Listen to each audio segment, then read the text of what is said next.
അപ്പോൾ എല്ലാവർക്കും പുതിയ വീഡിയോയിലേക്ക് സ്വാഗതം. ചിയാൻ വിക്രം, മാളവിക മോഹൻ, പാർവതി തിരുവോത്ത് എന്നിവരെ പ്രധാന കഥാപാത്രങ്ങളാക്കി പാരഞ്ജിത്തിന്റെ ഡയറക്ഷനിൽ വന്ന ഏറ്റവും പുതിയ പീരിയഡ് ആക്ഷൻ ഡ്രാമ മൂവിയാണ് തങ്കലാൻ. 1880കളിലെ മദ്രാസ് പ്രസിഡൻസിയിലുള്ള വെപ്പൂർ വില്ലേജിനെയും അവിടെയുള്ള ട്രൈബൽസിനെയും അവരുടെ ജീവിതത്തിനെയും കാണിച്ച് തുടങ്ങുന്ന സിനിമ നമ്മൾ ഇന്ന് കാണുന്ന കോൾഫീൽഡ്സ് ഫോമായത് എങ്ങനെയാണെന്നും അതിനെ പിന്നിലെ മിത്തിനെയും ചുഴഴിക്കാനാണ് സ്ക്രിപ്റ്റ് റൈറ്റർ അഴകിയ പെരിയവനും തമിഴ് പ്രഭ കോറൈറ്റർ കൂടിയായ പാരഞ്ജിത്തും ശ്രമിച്ചിട്ടുണ്ടായിരുന്നത്.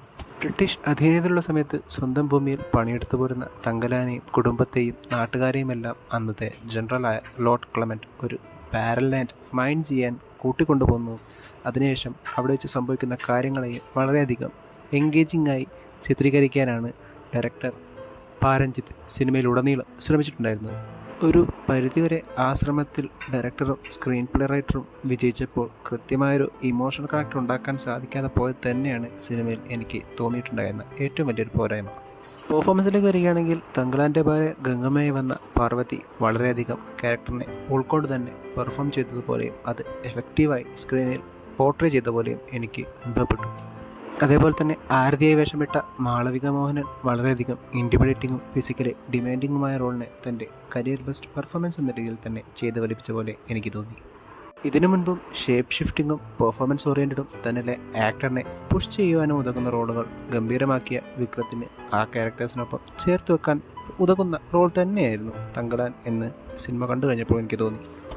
ഇവരെ കൂടാതെ പശുപതി, ഡാനിയൽ കാറ്റഗറോൺ, അർജുൻ അൻപുലൻ, പ്രീതി കരൺ തുടങ്ങിയവരും കമ്പല്ലിംഗ് ആയ പെർഫോമൻസ് തന്നെ സിനിമയിലൂടെ നമുക്ക് കാഴ്ചവെച്ചതായി എനിക്ക് അനുഭവപ്പെട്ടു. ടെക്നിക്കൽ സൈഡിലേക്ക് വരികയാണെങ്കിൽ പലപ്പോഴും ഒരു ഇമോഷണൽ കണക്ട് ഇല്ലാതിരുന്ന സാഹചര്യത്തിൽ പോലും ആ കുറവിനെ മറയ്ക്കുന്ന രീതിയിലുള്ള സോങ്സും ബീജിയവുമായിരുന്നു GV പ്രകാശ് കുമാർ സിനിമയ്ക്കായി ഒരുക്കി വെച്ചിട്ടുണ്ടായിരുന്നത്. അതേപോലെ കിഷോർ കുമാറിൻ്റെ സിനിമാറ്റോഗ്രാഫി സിനിമയ്ക്ക് നൽകിയിട്ടുള്ള ടോണിനെയും റോനസിനെയും കൃത്യമായി എൻഹാൻസ് ചെയ്തപ്പോൾ സെൽവ ആർക്കയുടെ എഡിറ്റിംഗ് ആക്ഷൻ സീനുകളെയും ഡ്രാമാറ്റിക് സീനുകളെയും എൻഗേജിംഗ് ആക്കുന്നതിൽ വലിയ പങ്ക് വഹിച്ചതായി എനിക്ക് അനുഭവപ്പെട്ടു. ഇൻ കൺക്ലൂഷൻ, ഗംഭീരമായ മേക്കിങ്ങും ഡയറക്ഷനും പെർഫോമൻസും തിയേറ്റർ എക്സ്പീരിയൻസും ഉണ്ടായിട്ട് പോലും സ്ക്രീൻ പ്ലേയിൽ ഒരു ഇമോഷണൽ കണക്ട് ഉണ്ടാക്കാൻ സാധിക്കാതെ പോയതുകൊണ്ട് മാത്രം ആവറേജ് ആയിപ്പോയ നല്ലൊരു സിനിമ തന്നെയാണ് തങ്കലാൻ എന്നാണ് സിനിമ കണ്ടു കഴിഞ്ഞപ്പോൾ എനിക്ക് തോന്നിയിട്ടുണ്ടായിരുന്നത്. നിങ്ങളുടെ അഭിപ്രായം എന്തു തന്നെയാണെങ്കിലും കമൻറ്റ് ബോക്സിൽ അറിയിക്കുമെന്ന് വിശ്വസിച്ചുകൊണ്ട് ഈ വീഡിയോ ഞാൻ അവസാനിപ്പിക്കുന്നു. വീഡിയോ ഇഷ്ടപ്പെട്ടാൽ ചാനൽ സബ്സ്ക്രൈബ് ചെയ്യുക. അപ്പോൾ മറ്റൊരു വീഡിയോയുമായി വീണ്ടും കാണും വരെ ഗുഡ് ബൈ.